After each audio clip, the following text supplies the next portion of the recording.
கர்த்தருக்கு பிரியமான சகோதரர்களே, ஆண்டவரும் மறுமலர்ச்சிகருமாகிய ஆண்டவராகிய இயேசு கிறிஸ்துவின் ஒப்பற்ற நாமத்தினாலே இந்த இரவு வேலைக்கான அன்பின் வாழ்த்துதலை உங்கள் ஒவ்வொருக்கும் தெரிவித்துக் கொள்கிறேன். தியானிக்கும்படியாக தெரிந்து கொள்ளப்பட்ட வேத வசனம் எபிரேயர் 13ஆம் அதிகாரம் 6ஆம் வசனம். என்னோடு கூட உங்களுடைய வேதாமலை திருப்பி வாசியுங்கள். எபிரேயர் 13ஆம் அதிகாரம் 6ஆம் வசனம். அதனாலே நாம் தைரியம் கொண்டு, கர்த்தர் எனக்கு சகாயர், நான் பயப்படேன், மனுஷன் எனக்கு என்ன செய்வான் என்று சொல்லலாமே. மீண்டும் ஒரு முறை வாசிக்கிறேன். எபிரேயர் 13ஆம் அதிகாரம் 6ஆம் வசனம்.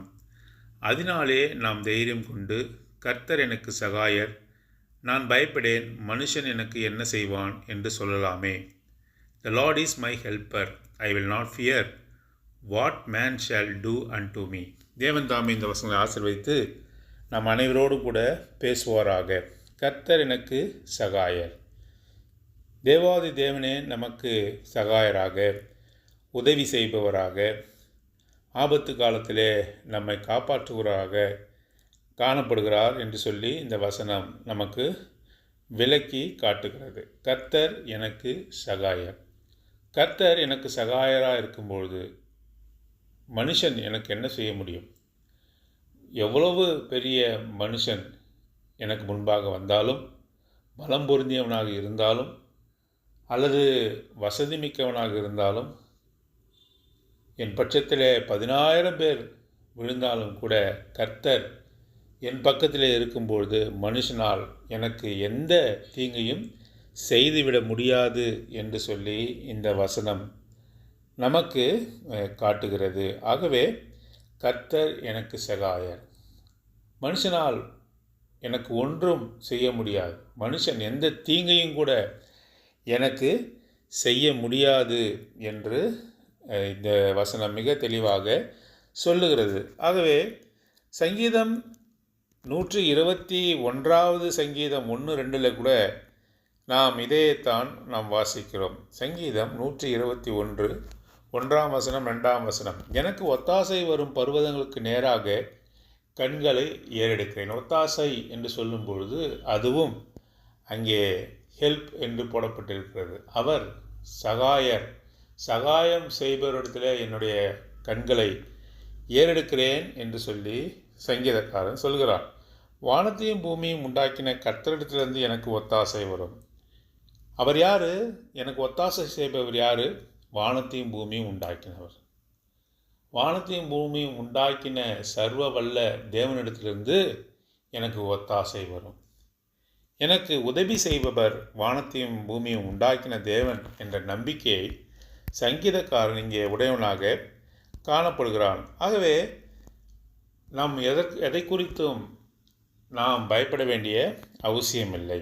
மனுஷனை குறித்தோ மற்ற காரியங்களை குறித்தோ மனுஷனால் உண்டாக்கப்படுகிற தீங்குகளை குறித்தோ நாம் ஒரு காலமும் பயப்பட வேண்டிய அவசியமில்லை என்று சொல்லி எபிரேயர் 13ஆம் அதிகாரம் 6ஆம் வசனத்திலே வாசிக்கிறோம். ஏனென்று சொன்னால் ஆண்டவரே நமக்கு சகாயராக, உதவி செய்பவராக, நம் பட்சத்திலே நிற்கிறவராக அவர் காணப்படுகிறார் என்று சொல்லி இந்த வசனம் மீண்டும் மீண்டும் நமக்கு தைரியத்தை கொடுக்கிறது என்று சொல்லி நாம் அறிந்து கொள்கிறோம். பாருங்கள், இந்த விதமாக தேவன் நமக்கு உதவி செய்ய வேண்டும், அல்லது தேவன் நம் பட்சத்தில் இருக்க வேண்டும், நம்மோடு கூட உறவாட வேண்டும், அவர் நம்மை பாதுகாக்க வேண்டும் என்று சொன்னால் ஒரு சில நிபந்தனைகள் இருக்கிறது. எப்பொழுதும் ஆண்டவர் எனக்கு உதவி செய்வார் என்று சொன்னால், நான் ஒரு அக்கிரமமான வாழ்க்கை வாழும்போதோ அல்லது நான் அவருக்கு கீழ்ப்படியாதவனாக இருக்கும்பொழுதோ கர்த்தர் எனக்கு எப்படி சகாயம் செய்வார்? அவர் சொல்வதெல்லாம் கேட்க மாட்டேன், ஆனால் கர்த்தர் எனக்கு உதவி செய்யணும். ஒரு தகப்பனுக்கு அடங்காத பிள்ளை இருக்கிறான் என்று வைத்துக்கொள்வோம். அவன் தகப்பன் சொல்வதை ஒரு விஷயத்திலும் அவன் கேட்பதில்லை. அவன் அடங்க மறுக்கிறான். தகப்பன் சொல்வதை அவன் ஏற்றுக்கொள்வதில்லை. எப்படி தகப்பன் அவனுக்கு உதவி செய்வார்? செய்ய மாட்டார் அல்லவா? அதே போலத்தான் ஒரு சில காரியங்கள் இருக்கிறது. அவற்றையெல்லாம் நாம் கீழ்ப்படிந்து கை கொண்டு நடக்கும்போது கர்த்தர் எனக்கு சகாயர் என்று தைரியம் கொண்டு சொல்லலாமே என்று சொல்லி நாம் இங்கே வாசிக்கிறோம். மனுஷன் எனக்கு என்ன செய்வான் என்று சொல்லலாமே என்று நாம் வாசிக்கிறோம். அவன் தைரியம் நமக்கு இருக்கிறது. கர்த்தர் எனக்கு சகாயம் செய்யக்கூடியவர். எப்போது செய்வார்? ஒரு சில காரியங்களை பார்க்கலாம். அதற்கு முன்பாக 6ஆம் வசனத்தில் முதல்ல ஒரு வார்த்தை அதனாலே என்று போடப்பட்டிருக்கு. அப்படி என்றால் so that we may boldly say.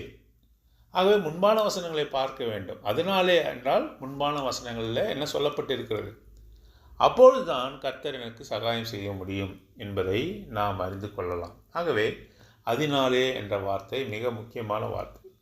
எப்படி இருக்க வேண்டும் என்று சொல்லி இந்த வசனங்கள்லாம் நாம் வாசிக்கிறோம். முதலாவதாக நாம் வாசிக்கும்போது சகோதர சிநேகிதம் நிலைத்திருக்க கடவுது. 1ஆம் வசனத்தில் நாம் வாசிக்கிறோம். சகோதர சிநேகிதம், பிரதர்லி லவ். நம்மிடையே ஒருவரை ஒருவர் நாம் நேசிக்க வேண்டியவர்களாக இருக்க வேண்டும். எவ்வளவு குற்றங்கள் குறைகள் சகோதரியிடத்திலே காணப்பட்டாலும் கூட ஆண்டவர் நம்மை நேசித்தது போல அவர்களையும் கூட நாம் நேசிக்க கடமைப்பட்டு இருக்கிறோம். சகோதர சிநேகிதம் அது மிக முக்கியமான ஒரு காரியமாக சொல்லப்படுகிறது. ஆண்டவர் நமக்கு உதவி செய்ய வேண்டும் என்று சொன்னார், நம் பட்சத்தில் இருக்க வேண்டும் என்று சொன்னார், நமக்கு சகாயராக இருக்க வேண்டும் என்று சொன்னால் முதலாவது காரியம் சகோதர சிநேகத்தில் நிலைத்திருக்க வேண்டும். கண்டினியூ இன் பிரதர்லி லவ் என்று போடப்பட்டிருக்கு. ஆகவே ஆண்டவர் நம்மை ரட்சித்தார், நமக்கு சகோதரர்களை கொடுத்திருக்கிறார், சகோதரிகளை கொடுத்திருக்கிறார். இந்த சகோதர சகோதரிகள் மத்தியில் நல்ல ஒரு உறவு இருக்க வேண்டும், நல்ல அன்பு இருக்க வேண்டும், மாயமற்ற அன்பு இருக்க வேண்டும். தன் சிநேகிதனுக்காக ஜீவனை கொடுக்கிற அன்பை காட்டிலும் பெரிதான அன்பு ஒன்றுமில்லை என்று சொல்லி ஆண்டவர் சொல்கிறார். அவர்களை முடிவு பரியந்தம் நேசித்தார் என்று சொல்லி யோவான் சுவிசேஷம் 15ஆம் அதிகாரம் 1ஆம் வசனத்திலே நாம் வாசிக்கிறோம். அப்படிப்பட்ட அன்பை நம் சகோதரிடத்திலே காட்ட வேண்டியவர்களாக நாம் காணப்படுகிறோம். சகோதரியிடத்தில் நாம் இப்படிப்பட்ட ஒரு அன்பை நாம் காண்பிக்க வேண்டும் என்று சொல்லி ஆண்டவர் விரும்புகிறார். அப்பொழுதுதான் கர்த்தர் நமக்கு சகாயம் செய்பவராக இருப்பார் என்று சொல்லி அறிந்து கொள்கிறோம். இரண்டாவதாக பார்க்கும்போது அந்நியரை உபசரிக்க மறவாதிருங்கள். அந்நியரை எப்பொழுதுமே உபசரிக்க வேண்டும். அவர்களுக்கு தேவையானவற்றை நாம் பூர்த்தி செய்கிறவர்களாக காணப்பட வேண்டும். Be not forgetful to entertain strangers. எப்பொழுதுமே யாராவது உதவி கேட்டு வருவார்கள் என்று சொன்னால் நம்மால் இயன்ற உதவியை செய்பவர்களாக காணப்பட வேண்டும். நாம் என்ன செய்யக்கூடாது?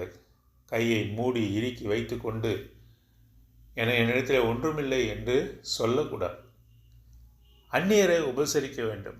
கூடுமானால் விசுவாசிகளுக்கு நாம் உதவி செய்பவர்களாக இருக்க வேண்டும்.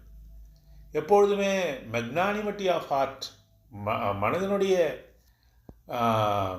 பெரிய தன்மையை ஆண்டவர் பார்க்கிறார். அப்படின்றால் அந்த உன்னுடைய மனம் எவ்வளவாக விரிந்து பறந்து இருக்கிறது என்று சொல்லி பார்க்கிறார். ஒரு கஞ்சனாக நீ இருக்கவே கூடாது. ஆகவே தேவனை ஏற்றுக்கொண்டவர்கள் யாராக இருந்தாலும் சரி அந்நியரை உபசரிக்க மறக்கக்கூடாது. அப்படி அவர் சொல்லும்பொழுது ஒரு உதாரணத்தை சொல்கிறார். தேவதூதரையும் உபசரித்து உண்டு. ஆகவே தான் ஆதியாகமம் 18ஆம் அதிகாரத்தில் ஆபிரகாம் தேவதூதர்களை உபசரிக்கிறதை நாம் பார்க்கிறோம். அவர்கள் அந்நியர்களைப் போல வருகிறார்கள், வழிபோக்கர்களைப் போல வருகிறார்கள். ஆண்டவரும் தேவதூதர்களும் வழிபோக்கர்களைப் போல வரும்பொழுது அவர்களை சந்தித்து ஆபிரகாம் அவரை உபசரித்தான் என்று சொல்லி ஆதியாகமம் 18 நாம் வாசிக்கிறோம். அப்படி அவன் உபசரிக்கும்போது அவர்கள் தங்களை வெளிப்படுத்துகிறார்கள். அவர்கள் யாராக இருக்கிறார்கள்? அவர்கள் தேவாதி தேவனே அங்கே வருகிறார் என்று சொல்லி பார்க்கிறோம். தேவதூதர்களையும் ஆண்டவரையும் கூட அவன் உபசரித்தான் என்று சொல்லி பார்க்கிறோம். அவனுக்கு விருந்து பண்ணினான், அவளுக்கு புசிக்க ஆகாரம் கொடுத்தான், இளைப்பாற இடத்தை கொடுத்தான் என்று சொல்லி பார்க்கிறோம். கூடுமான வரை நாமும் கூட கைகளை மூடி வைத்து கொள்ளாமல் நம்மால் என்ற உதவியை நாம் செய்ய வேண்டியவர்களாக காணப்படுகிறோம். அப்பொழுதுதான் தேவன் நமக்கு சகாயராக இருப்பார் என்று சொல்லி நாம் அறிந்து கொள்கிறோம். மூன்றாவதான காரியத்தை நாம் பார்க்கும்போது எபிரேயர் 13ஆம் அதிகாரம் 3ஆம் வசனத்தில் நாம் வாசிக்கிறோம். கட்டப்பட்டு இருக்கிறவர்களோடே நீங்களும் கட்டப்பட்டவர்கள் போல அவர்களை நினைத்து கொள்ளுங்கள். நீங்களும் சரீரத்தோடு இருக்கிறவர்கள் என்று அறிந்து தீங்கு அனுபவிக்கிறவர்களை நினைத்து கொள்ளுங்கள். பாருங்கள், எனக்கு எந்த தீமையும் வரல, எனக்கு எந்த பாடும் வரல, நான் சுகமாக இருக்கிறேன் என்று சொல்லி நாம் அப்படிப்பட்ட ஒரு சுகபோகமான வாழ்க்கையை வாழக்கூடாது.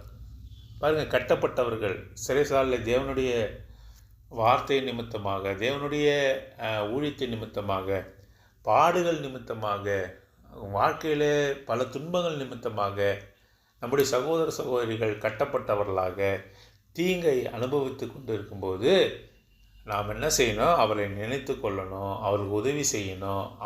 அவள் கட்டப்பட்டிருப்பதை குறித்து, அவளுடைய பாடுகளை குறித்து நாம் அதை உணர்ந்து அவளுக்காக ஜெபிக்க வேண்டியவர்களாக இருக்கிறோம்.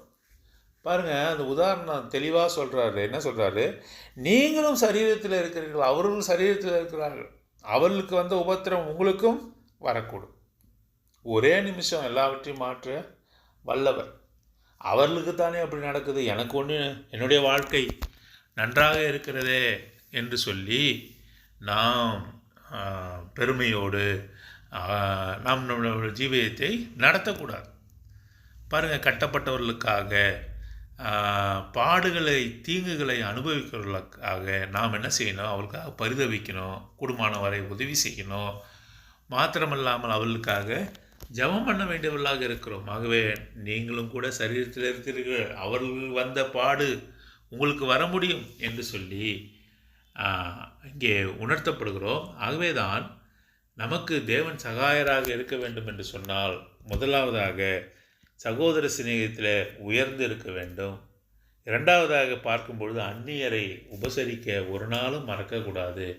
மூன்றாவதாக கட்டப்பட்டவர்களாக இருக்கக்கூடியவர்கள், தீங்கு அனுபவிக்கக்கூடியவர்கள், பாடுகளை அனுபவிக்கக்கூடியவர்களை நினைத்து கொள்ளுங்கள், அவர்களுடைய உபத்திரவத்தை குறித்து நினைத்து கொள்ளுங்கள், அவர்களுக்காக மனம் இறங்குங்கள், அவர்களுக்கு உதவி செய்யுங்கள், அவர்களுக்காக ஜெபம் பண்ணுங்கள் என்று சொல்லுகிறார். அப்பொழுது கர்த்தர் நமக்கு சகாயராக உதவி செய்பவராக கர்த்தர் இருப்பார் என்று சொல்லி நாம் வாசித்திருக்கிறோம்.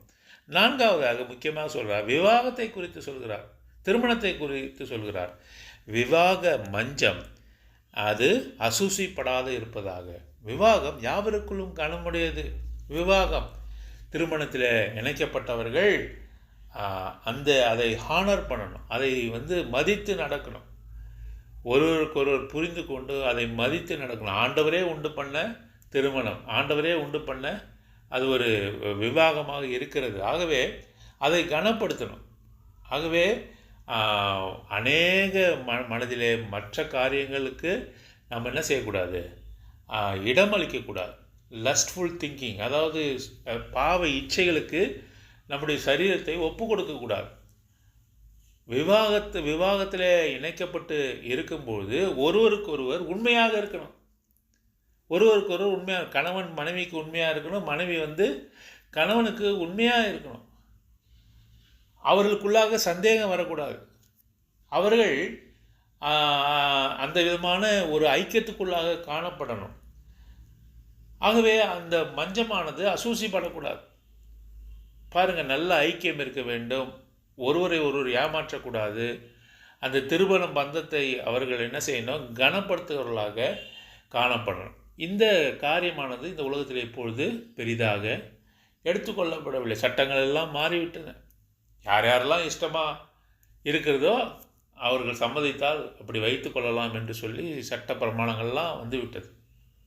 ஆகவே மேலைநாடுகள் மாத்திரமல்ல, இந்திய தேசத்திலும் கூட இந்த விவாகம் ஆனது, இந்த திருமணமானது அது பரிசுத்தமாக இருக்க வேண்டும் என்ற எண்ணம் யாரிடத்திலுமே காணப்படலை.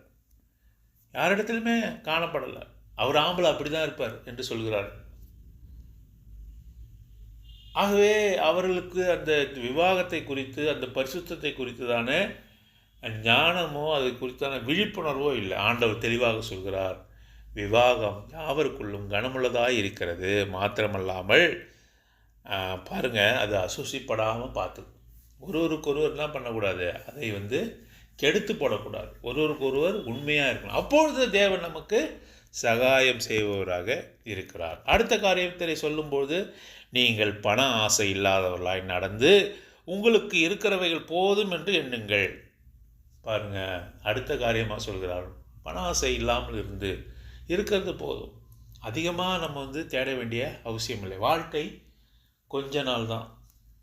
அது ஒரு புகையைப் போல கொஞ்ச நாள் இருந்து காற்றடிக்கும்போது புகை இல்லாமல் போகும். காலையிலே பூத்து மாலையிலே வாடி போகிற பூவுக்கு ஒப்பாக இருக்கிறது.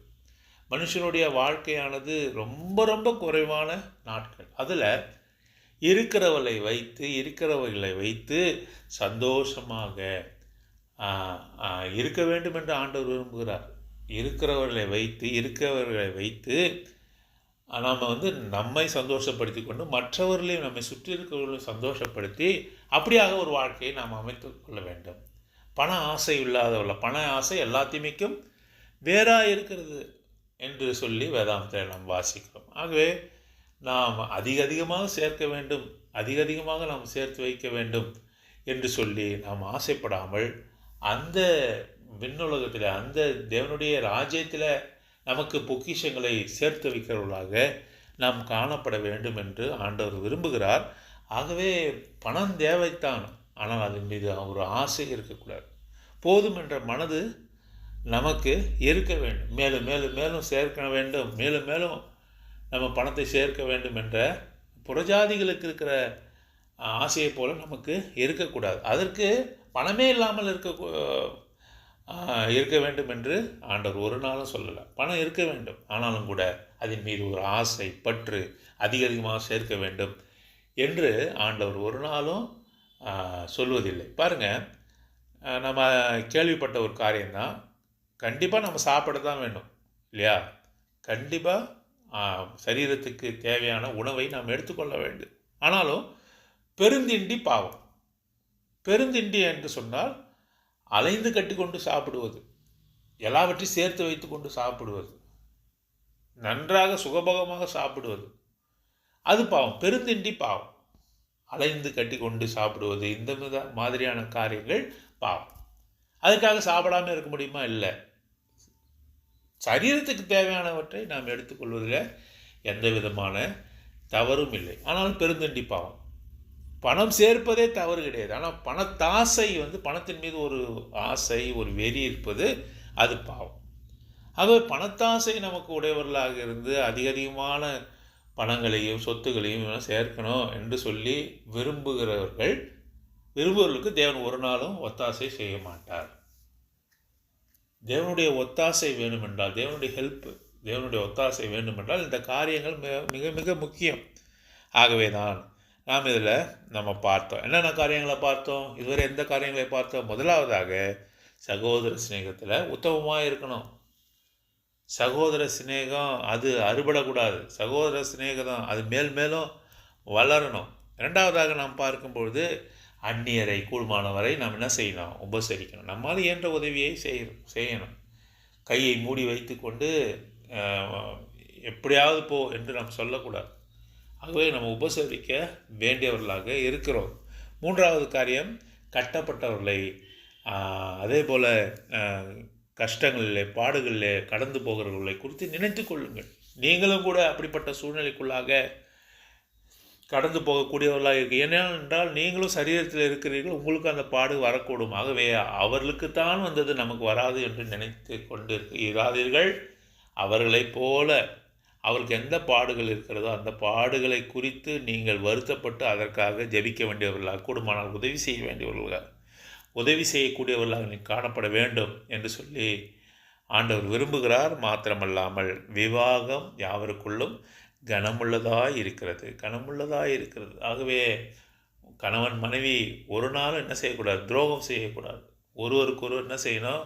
உண்மையாய் நடந்து கொள்ளணும். மற்றவர்களை பார்த்து, மற்ற இனங்களை பார்த்து, மதங்களை பார்த்து அதெல்லாம் இப்படி நடக்கிறாங்க, அப்படி கிடையாது.